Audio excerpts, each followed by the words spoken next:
Tanguy Razougli, bonjour. Bonjour. Je suis ravi, hein. Ben pareil. Je vais juste te resituer un petit peu. T'es un jeune acteur français qui vient de Marseille. On t'a vu en 2018 avec le film Sherazade. Depuis, on t'a vu dans Bac Nord, on t'a vu dans Météore, enfin on t'a vu dans plein de films, beaucoup de séries aussi. Tu ne viens pas du monde du cinéma du tout.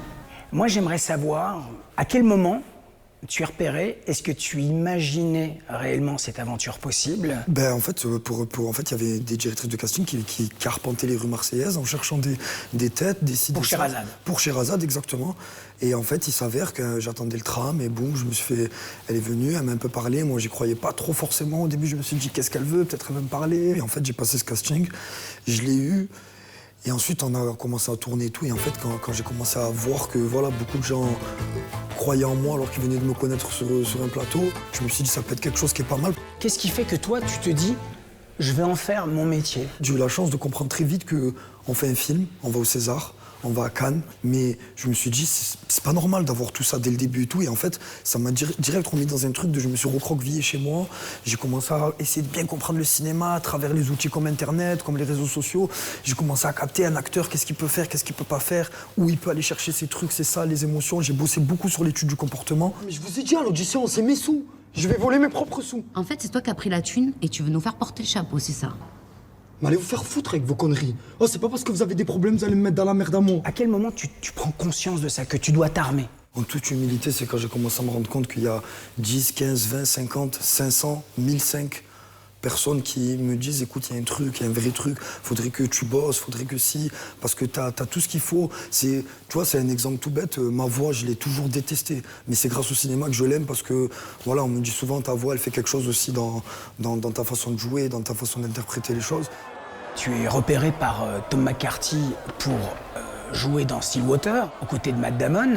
Enfin, là, il y a quelque chose qui devient absolument insensé pour toi. Pour le truc de Tom McCarthy, c'est un peu, encore une fois, un coup de chance, parce qu'il venait à Marseille, il cherchait un Marseillais, mais il n'avait pas dit à la directrice de casting qu'il cherchait un Marseillais qui parle anglais parce qu'il va mourir, sinon il ne sait pas parler anglais, tu vois, et du coup, moi, ça a créé une petite sauce qui a très bien marché. She gave me, she say go, you put Lina out, necklace now, money after. You're not even making sense. Time to shut the fuck up. Stillwater. The collier, he says Stillwater. Comment tu construis en fait ce qui est en train d'arriver, brique par brique? Dès le début, quand j'ai commencé à faire, comme tu dis, Sherazade et Tom McCarthy, tout ça, les gens direct autour de moi, oui, faudrait que tu fasses ci, faudrait que tu fasses ça, viens faire ce film, viens chez TF1. Et en fait, très vite, je me suis rendu compte que, pareil, si t'es n'importe où, t'es un peu n'importe qui. Et même si j'étais pas dans le cinéma, je savais qu'un acteur, c'est quelque chose de sacral. Et du coup, je me suis très vite dit, par d'un principe, qu'un bon acteur, tu le reconnais en fonction des films qu'il décide de ne pas faire. Mais donc, quand tu fais Bac Nord, par exemple, parce que tu joues un flic dans Bac Nord, Ouais. est-ce qu'à un moment donné, ça te pose un problème? Oui, oui. Pourquoi? Parce que c'est un flic. Parce que j'étais encore un petit con, comme on dit, des quartiers nord. Et du coup, je me suis dit, putain, je vais faire un flic. Après, comment ça va être dans mon quartier? Les gens ils vont me clasher, ils vont me faire peut-être du mal. T'as pas encore conscience que t'es un Voilà, acteur. j'ai pas encore conscience. Et encore une fois, la femme qui s'appelle Sandrine Lapuyade, qui m'a trouvé dans la rue, La directrice m'appelle. de casting. Voilà, elle m'appelle et clairement, via le téléphone, elle me tire les oreilles. Tu vois, vraiment, elle me dit, écoute, si tu ne fais pas ce rôle, c'est que tu n'es pas acteur et qu'on t'a juste pris pour faire un petit rôle qui correspondait à plus ou moins qui tu es. C'est ça la prise de conscience, il Ouais, bien sûr. Et ça, c'est le moment où tu te dis, je suis un acteur. Exactement, c'est ce moment pile là. Je lui dis quoi? Je dis quoi, Malik? Oh, je te jure, si j'aurais pu faire quelque chose, je l'aurais fait. Moi aussi, j'ai une fille. Ton fils, ça pourrait être le mien. Tu peux pas me demander de faire ça. Cette année, t'es dans 2 films, t'es en 2 films à Cannes, donc Oui. le film de Charuel, Exactement. Météore. Vous avez des hobbies? Oh, moi, j'aime les animaux. On va partir à La Réunion s'occuper des chiens dans un chenil. Et le film Ma Frère, des deux réalisatrices magnifiques, Oui, magnifique, ouais. Romane Guéret et Lise Acola. Ceux qui vont dans l'eau, déshabillez-vous, posez les affaires. Pas comme ça, les affaires, posez bien. Raconte-moi un peu de quoi ça parle et quel est ton rôle dans le film. Pour moi, ça parle d'un petit groupe d'enfants qui sont dans un centre aéré et qui se retrouvent à partir pendant 2 mois en forêt, en plein en plein centre de la France, dans la Drôme, et qui sont encadrés d'éducateurs qui sont joués par Amel Bent, par Fanta Kébé, par Chirel Nataf, et plein d'autres, et moi bien sûr, et on est tous des éducateurs. Vas-y, maintenant tu viens, Mathéo. Non, Yasmine, arrête de marronner. Les teintes, ils sont paniques, c'est comme ça bouge pas. Donc maintenant, dors, s'il te plaît, ma fille. Hein? Je suis pas ta fille, frère. Bon, vas-y, Tu casses les couilles. Et du coup, voilà, tu les suis, en fait, tu rentres dans la vie de chacun de ces petits jeunes, tu te rends compte que, voilà, il y en a qui ont des belles vies, d'autres non. Et en fait, c'est une vraie leçon de vie par rapport à la société comme ça, on s'entraînerait. Ça correspond aussi un peu à ce qu'elle cherche, c'est-à-dire quelque exactement. chose de vrai. Je suis pas dans la centralité du film, mais il a été très important que je le fasse parce que, pareil, c'est des éducateurs. J'ai été en face d'éducateurs. J'ai moi-même été un peu éducateur en grandissant dans le quartier où j'ai grandi, mais bénévole, tu vois. Et du coup, je me suis dit, putain, c'est une évidence de faire...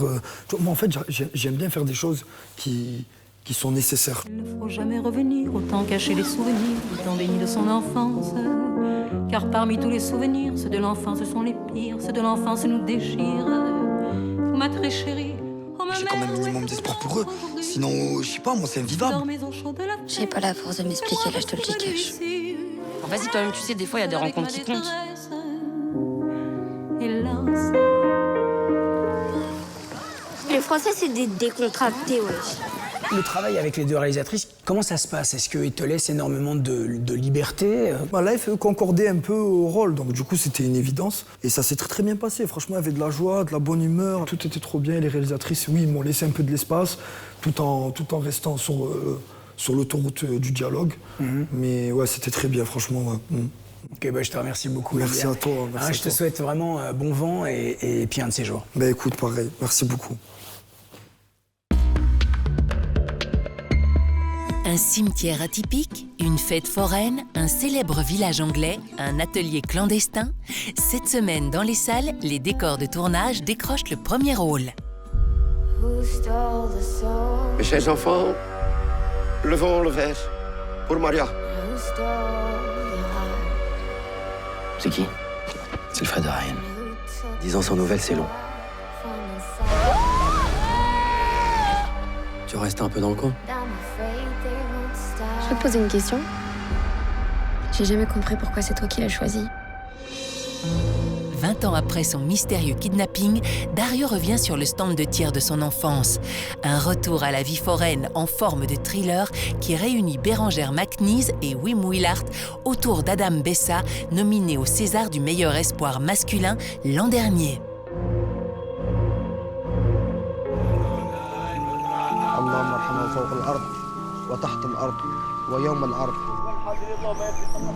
Quando mi manchi, Paolo. Quando mi manca, marito. Diciamo, per le condizioni dentro la tomba sono contento. Μαμά είναι στο σπίτι και κάθε μέρα σε σκέφτεται. Αυτό είναι σίγουρα. Κάποτε σε μιλάει, κάποτε σε βρίζει. Dans ce cimetière multiconfessionnel bruxellois, ceux qui veillent célèbrent avec ferveur le lien profond qui les unit avec ceux qui ne sont plus là. Sans pathos ni larmes, la documentariste Karima Saidi capte avec poésie et humour les échanges que partagent les vivants et les morts. Who are you looking for? William Shakespeare. The women in my family see things. What do you see? I see landscape, oceans, You're having twins, my girl. undiscovered countries. What do you wish to do, Hamlet? I shall be one of Father's players. Our children's hearts beat. They smile, play. Never forget for a moment. Mama. They may be gone. Doublement oscarisée pour Nomadland en 2021, Chloé Zhao nous revient cette fois avec un film historique. Produit par Steven Spielberg et Sam Mendes, ce drame poignant met en scène les prémices qui ont inspiré Hamlet, le fabuleux chef-d'œuvre de Shakespeare. J'ai une grande nouvelle à vous annoncer. Je m'installe à mon compte. À la vôtre, monsieur Kojarski. Règle numéro 1, ne pas écouler plus d'un billet par boutique. Ça fera 300 francs. Il est tout neuf, ce billet. Règle numéro 2, rien d'ostentatoire. Merci, papa. Règle numéro 3, la discrétion. Petite coupure et gros escroc. Pour incarner Yann Boyarsky, le faux monnayeur le plus recherché de France, le réalisateur a fait appel à Reda Kateb. Les autres comédiens, Sarah Giraudot, Bastien Bouillon, Pierre Lotin, entre autres, sont parfaits aussi. Jean-Paul Salomé remet sous les projecteurs une histoire vraie de l'époque d'après-guerre, totalement passée sous les radars. À la semaine prochaine!